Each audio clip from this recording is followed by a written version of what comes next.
Hi, this is Adam from Small Town Machine Shop. Today, hopefully just today and tomorrow, we have a necessary repair.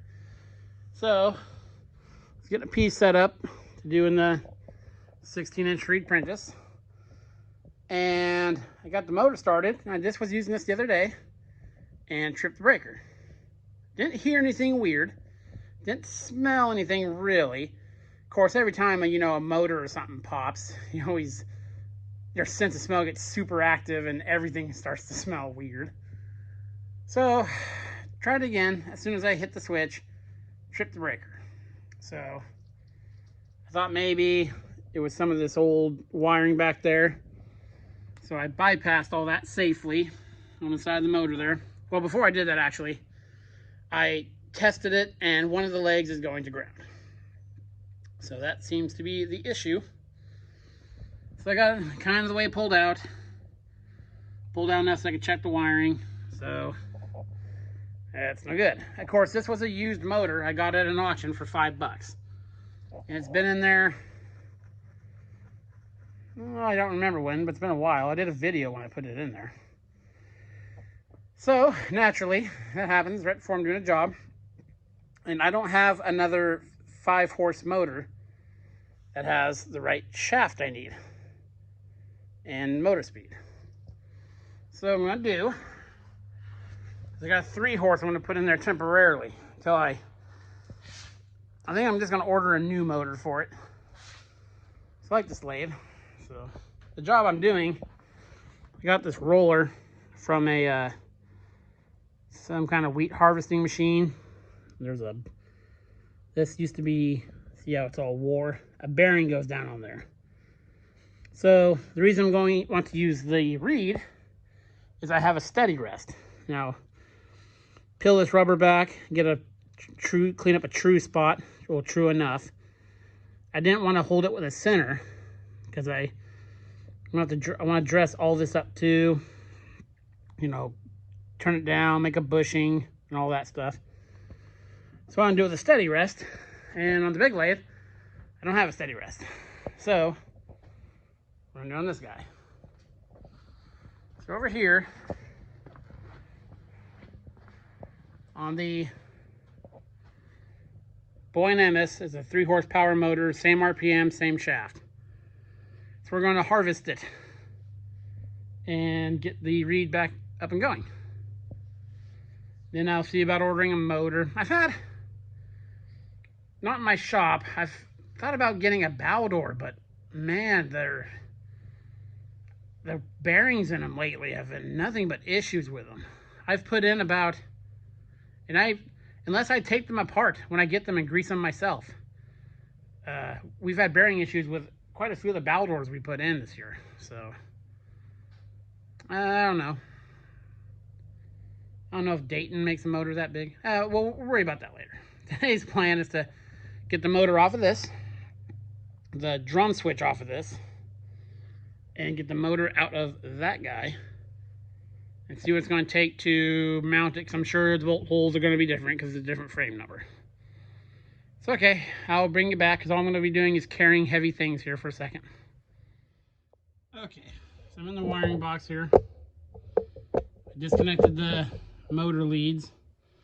I put different colored zip ties on them so I don't have to mess with figuring it all out because they all use the same color wire.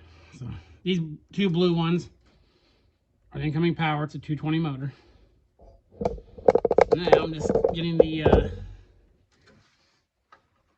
rest of the ferrule or the nut off.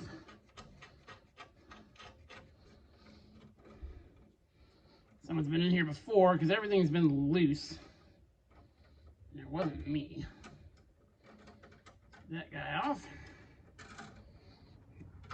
Now, here again. The motor is disconnected. This is a nice big old 3-horse. To think that's only 1 horsepower more horsepower than some vacuums. Oh, the way they let them label motors today. Take this guy off.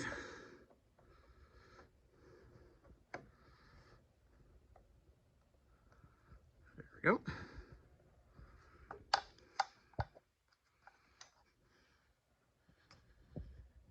So, as I don't know if I've mentioned it, but this lathe is going bye-bye soon to someone else. Had some fun with it. 4 or 5 jobs on it. It doesn't owe me anything. And the next person to get it will hopefully enjoy it. So now, this should lift out of there. Okay, so I'm going to leave this box here for now,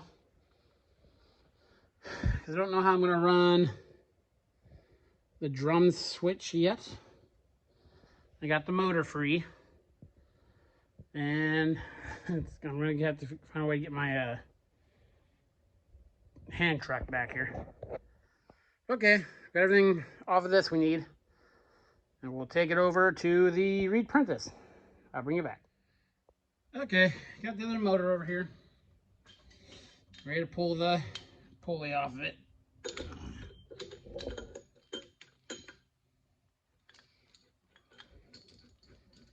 So, if you're going to start a shop, especially a small shop, just expect to have to do stuff like this. You know, the motor's going to go down, electrical stuff could fail. You just have to take it in stride, find solutions to the problem. Now, I know what you're saying. You're putting a 3-horse motor over there with a 5-horse. It's not going to do anything. It'll be fine. My 18-inch LeBlanc had a 3-horsepower motor, and it had oodles of power. Again, for what the size of that lathe, it'll be fine. I hate this puller. The bottom of this is kind of tapered, which is not helping things. So, sometimes you gotta do what you gotta do. So, I'm going to put this motor on there, do some research on 3-phase motors. If you have a suggestion on brand, again, I was a big Baldor fan forever, but even getting warranties out of them lately has been awful. They've been warranting the windings for 3 years, but the bearings for 6 months. And I've taken some apart straight out of the package, and there's just a dollop of grease in there. But I'm not saying anything. Baldors are good motors, so we'll see. And there's auctions. I think the lathe deserves a new motor, though. That way I won't have to worry about it for a while. It's kind of nice and easily. It's probably as far as I'll get today. I got a customer coming by to discuss some projects over the winter. He's the same customer I'm doing that part for. Wait, no, it's not. I'm confused. But he's got a couple tractor hydraulic cylinders and stuff. So,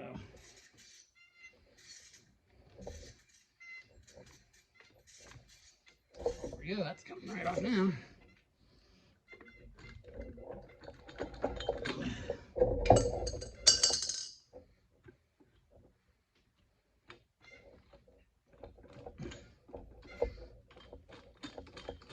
I know it's all super exciting. But again, I'm just showing you guys what I'm doing in the shop that day.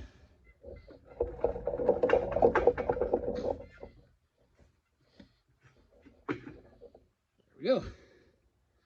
That'll be well, I'll send that pulley with the lathe.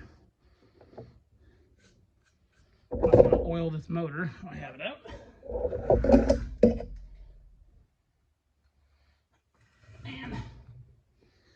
And I don't know how many of you out there have reed-prentice lathes.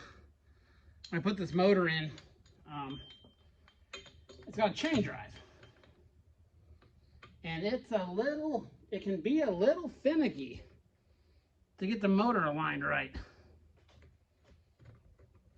Because or else the chain is really noisy or kind of wants to jump off there. So I will definitely go through that for any of you guys in the reed-prentice club.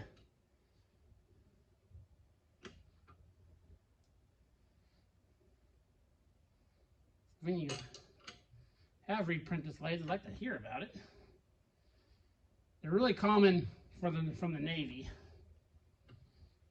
but you don't see a lot of them in my part of the country. You're on the West Coast by the shipyards. They're a little askew, but it's coming right off.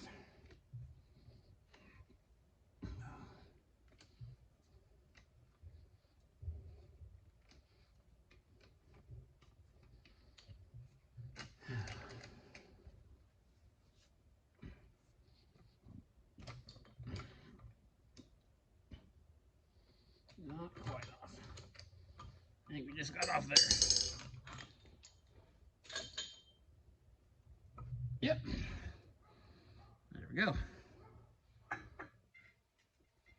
And it fits. I need to clean up the inside a little bit. It fits right on there. Okay, so tomorrow we'll see what it's going to take to mount it to